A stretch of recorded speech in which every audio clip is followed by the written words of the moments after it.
महाभारत के युद्ध में कौरवों की ओर 11 अक्षौहिणी सेना और पांडवों की ओर 7 अक्षौहिणी सेनाओं ने भाग लिया था। यानी इस युद्ध में सभी महारथियों और सेनाओं को मिलाकर करीब 50 लाख से ज़्यादा लोगों ने भाग लिया था। लेकिन यहाँ अब सवाल यह उठता है कि इतनी विशालकाय सेना के लिए युद्ध के दौरान भोजन कौन बनाता था और कैसे यह सब प्रबंध करता था। और सबसे बड़ा सवाल यह है कि जब हर दिन हजारों लोग मारे जाते थे तो शाम को खाना किस हिसाब किताब से बनता था। दर्शकों, आइए जानते हैं आज की इस वीडियो में। नमस्कार दर्शकों, द डिवाइन टेल्स पर आपका स्वागत है। महाभारत को हम सही मायने में विश्व का प्रथम विश्व युद्ध भी कह सकते हैं, क्योंकि उस समय शायद ही कोई ऐसा राज्य था जिसने इस युद्ध में भाग न लिया हो। उस काल में आर्यवर्त के समस्त राजा या तो कौरव अथवा पांडव के पक्ष में खड़े दिख रहे थे। हम सभी जानते हैं कि श्री बलराम और रुक्मी ये दो ही व्यक्ति ऐसे थे जिन्होंने इस युद्ध में भाग नहीं लिया था। किंतु एक और राज्य ऐसा था जो युद्ध क्षेत्र में होते हुए भी युद्ध से विरक्त था, और वो था दक्षिण के उडुपी का राज्य। महाभारत में वर्णित कथा के अनुसार जब उडुपी के राजा अपनी सेना सहित कुरुक्षेत्र पहुंचे तो कौरव और पांडव दोनों उन्हें अपने अपने पक्ष में लेने का प्रयत्न करने लगे। लेकिन उडुपी के राजा बहुत दूरदर्शी थे। उन्होंने श्री कृष्ण से पूछा, हे माधव, दोनों ओर से जिसे देखो युद्ध के लिए ललायत दिखता है, किंतु क्या किसी ने सोचा है कि दोनों ओर से उपस्थित इतनी विशाल सेना के भोजन का प्रबंध कैसे होगा। इस पर श्री कृष्ण ने कहा, महाराज, आपने बिल्कुल सही सोचा है। आपकी इस बात से मुझे प्रतीत होता है कि आपके पास इसकी कोई योजना है। अगर ऐसा है तो कृपया बताएं। उसके बाद उडुपी नरेश ने कहा, हे वासुदेव, सत्य तो यह है कि भाइयों के बीच हो रहे इस युद्ध को मैं उचित नहीं मानता। इसी कारण इस युद्ध में भाग लेने की इच्छा मुझे नहीं है, किंतु ये युद्ध अब टाला भी नहीं जा सकता। इस कारण मेरी ये इच्छा है कि मैं अपनी पूरी सेना के साथ यहाँ उपस्थित समस्त सेना के भोजन का प्रबंध करूं।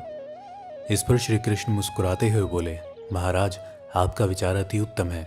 इस युद्ध में लगभग 50 लाख योद्धा भाग लेंगे, और अगर आप जैसा कुशल राजा उनके भोजन के प्रबंध को देखेगा तो हम सभी उस ओर से निश्चिंत ही रहेंगे। वैसे भी मुझे पता है कि सागर जितने इस विशाल सेना के भोजन प्रबंध करना आपके और भीमसेन के अतिरिक्त और किसी के लिए भी संभव नहीं है, किंतु भीमसेन इस युद्ध से विरक्त नहीं हो सकते।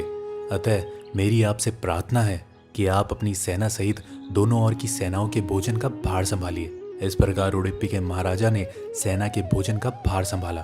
पहले दिन उन्होंने उपस्थित सभी योद्धाओं के लिए भोजन का प्रबंध किया। उनकी कुशलता ऐसी थी कि दिन के अंत तक एक दाना भी अन्न का बर्बाद नहीं होता था। जैसे जैसे दिन बीतते गए योद्धाओं की संख्या भी कम होती गई। दोनों ओर के योद्धा ये देखकर आश्चर्यचकित रह जाते थे कि हर दिन के अंत तक उडुपी नरेश केवल उतने ही लोगों के लिए भोजन बनवाते थे जितने वास्तव में उपस्थित रहते थे। किसी को समझ नहीं आ रहा था कि आखिर उन्हें यह कैसे पता चल जाता है कि आज कितने योद्धा मृत्यु को प्राप्त होंगे, ताकि उस आधार पर भोजन की व्यवस्था करवा सके। इतनी विशाल सेना के भोजन का प्रबंध करना अपने आप में ही एक आश्चर्य था, और उस पर भी इस प्रकार कि अन्न का एक दाना भी बर्बाद ना हो, ये तो किसी चमत्कार से कम नहीं था। अतः 18वें दिन युद्ध समाप्त हुआ और पांडवों की जीत हुई।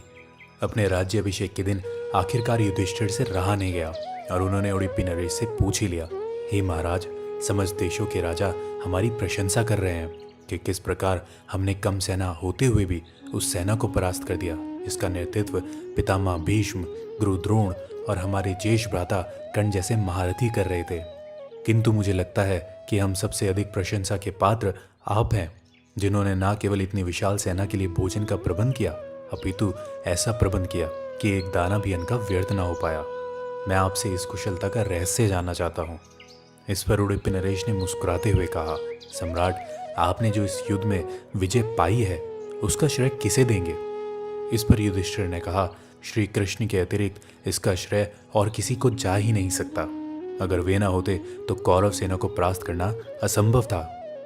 तब उडुपी नरेश ने कहा, हे महाराज, आप जिसे मेरा चमत्कार कह रहे हैं वो भी श्री कृष्ण का ही प्रताप है। ऐसा सुनकर वहां उपस्थित सभी लोग आश्चर्यचकित हो गए। तब उडुपी नरेश ने इस रहस्य पर से पर्दा उठाया और कहा, हे महाराज, श्री कृष्ण प्रतिदिन रात्रि को मूंगफली खाते थे। मैं प्रतिदिन उनके शिविर में गिनकर मूंगफली रखता था।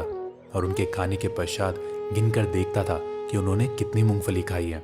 वे जितनी मूंगफली खाते थे उसके ठीक 1000 गुना सैनिक अगले दिन युद्ध में मारे जाते थे। अर्थात अगर वे 50 मूंगफली खाते थे तो मैं समझ जाता था कि अगले दिन 50,000 योद्धा युद्ध में मारे जाएंगे। उसी अनुपात में मैं अगले दिन भोजन कम बनाता था। यही कारण था कि कभी भी भोजन व्यर्थ नहीं हुआ। श्री कृष्ण के इस चमत्कार को सुनकर सभी उनके आगे नतमस्तक हो गए। ये कथा महाभारत के सबसे दुर्लभ कथाओं में से एक है। कर्नाटक के उडुपी जिले में स्थित कृष्ण मठ में ये कथा हमेशा सुनाई जाती है। ऐसा माना जाता है कि इस मठ की स्थापना उडुपी के सम्राट द्वारा ही करवाई गई थी, जिसे बाद में श्री माधव आचार्य जी ने आगे बढ़ाया। तो दर्शकों, उम्मीद करता हूँ कि आपको हमारी आज की ये प्रस्तुति पसंद आई होगी। अगर पसंद आई हो तो ज़्यादा से ज़्यादा लाइक और शेयर करें। और ऐसी ही पौराणिक कथाओं के लिए हमारे YouTube channel the divine tales को अभी सब्सक्राइब कर लें। आज की इस वीडियो में बस इतना ही। बहुत बहुत शुक्रिया।